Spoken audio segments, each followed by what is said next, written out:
سیدنا حضرت ابو سعید رضی اللہ تعالی عنہ آپ روایت فرماتے ہیں کہ نبی اکرم نور مجسم رحمت ہر عالم صلی اللہ تعالی علیہ وآلہ وسلم نے ارشاد فرمایا، جو جمعہ کے دن سورہ کہف پڑھے اضاء لہ النور ما بین الجمعتین، تو اس کا نور دو جمعوں کے درمیان چمکتا ہے۔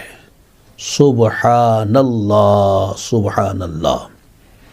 امام المحدثین خاتم المحققین سیدنا شیخ عبدالحق محدث دہلوی رحمۃ اللہ علیہ اس حدیث پاک کی شرح میں ارشاد فرماتے ہیں کہ اس کے لیے نور ایمان اور نور ہدایت دونوں جمعوں کے درمیانی وقفے میں پھیلا دیا جاتا ہے۔